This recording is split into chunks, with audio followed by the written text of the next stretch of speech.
ಇನ್ನು ಕಾರ್ತಿಕ ಮಾಸದಲ್ಲಿ ಯಾವೆಲ್ಲ ವ್ರತಗಳು, ವಿಶೇಷವಾದಂತಹ ವ್ರತಗಳೇನಾದ್ರು ಇದೆಯಾ? ಈಗ ತಾವು ತಿಳಿಸ್ಕೊಡ್ತಾ ಇದ್ರಿ, ಕೆಲವರು ಮಾಂಸಾಹಾರವನ್ನ ತ್ಯಜಿಸ್ತಾರೆ, ನೆಲದ ಮೇಲೆ ಊಟ ಮಾಡುವಂತಹ ವ್ರತವನ್ನ ಕೈಗೊಂಡಿರ್ತಾರೆ ಅನ್ನುವಂಥದ್ದು. ಆ ಥರದ ವಿಶೇಷ ವ್ರತಗಳು ಮನೆಯಲ್ಲಿ ಸರಳವಾಗಿ ಹೆಣ್ಮಕ್ಳು ಮತ್ತೆ ಮನೆ ಮಂದಿ ಎಲ್ಲರೂ, ಮಕ್ಕಳಿಂದ ಹಿಡಿದು ಎಲ್ಲರೂ ಮಾಡಬಹುದಂತಹ ಸರಳ ವ್ರತವನ್ನು ಯಾವ್ದಾದ್ರು ಇದೆಯಾ ಅಂತ? ನೋಡಿ, ಸರಳವಾಗಿ ಕೇದಾರೇಶ್ವರ ಪೂಜೆಗಳನ್ನು ಹೆಚ್ಚಿನದಾಗಿ ಮಾಡ್ತಾರೆ.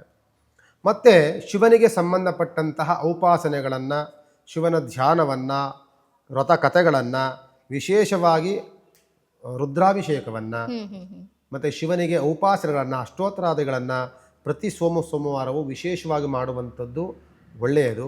ಅದಲ್ಲೂ ಸಹ ತುಂಬ ಆರೋಗ್ಯದಲ್ಲಿ ವ್ಯತ್ಯಾಸವಾಗಿದೆ, ಅನಾರೋಗ್ಯದಲ್ಲಿದ್ದಾರೆ, ಕುಟುಂಬದಲ್ಲಿ ಸಮಸ್ಯೆಗಳಿದೆ ಅನ್ನುವಂಥವರು, ಯಾವುದೋ ಈಗ ಒಬ್ಬರು ಜ್ಯೋತಿಷ್ಯ ಹತ್ರ ಹೋಗಿರ್ತೀರಿ, ನಿಮ್ಗೆ ಯಾಕೋ ಸ್ವಲ್ಪ ಆರೋಗ್ಯ ದೋಷಗಳಿದೆ, ಆಯಸ್ಸಿಗೆ ದೋಷವಿದೆ ಅನ್ನುವಂಥದ್ದು, ಯಾವಾಗಲೂ ಆರೋಗ್ಯ ಕೆಡುವಂಥ ಸಂದರ್ಭಗಳು ಇವೆಲ್ಲವೂ ಸಹ ಕಂಡಾಗ ಶಿವನ ಉಪಾಸನೆ ಅತ್ಯಂತ ಫಲಪ್ರದವಾಗಿರುತ್ತೆ. ಕಾರ್ತಿಕ ಮಾಸ ಮೃತ್ಯುಂಜಯ ಹೋಮವನ್ನು ಅಥವಾ ಮೃತ್ಯುಂಜಯ ಜಪವನ್ನು ಅಥವಾ ಶಿವನ ಧ್ಯಾನವನ್ನು ಇದೆಲ್ಲವೂ ಸಹ ಮಾಡೋದ್ರಿಂದ ಶಿವನ ಕೃಪೆಗೆ ನಾವೆಲ್ಲರೂ ಸಹ ಅತ್ಯಂತ ಬೇಗ ಪಾತ್ರರಾಗ್ತೀವಿ.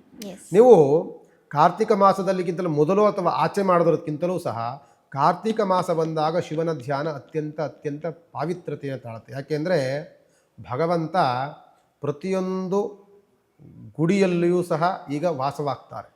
ಕಾರ್ತಿಕ ಮಾಸ ಬಂದಾಗ ಧರೆಗಿಳಿದು ಬರ್ತಾನೆ ಭಗವಂತ ಶಿವ ಪರಮೇಶ್ವರ.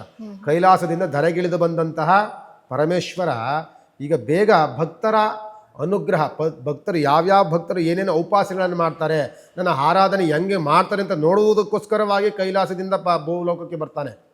ಆದ್ದರಿಂದ ನಾವೆಲ್ಲರೂ ಸಹ ಈ ಕಾರ್ತಿಕ ಮಾಸ ಬಂತು ಅಂತ ಅಂದಾಗ ಶಿವನ ಉಪಾಸನೆಯನ್ನು, ಶಿವನ ಧ್ಯಾನವನ್ನು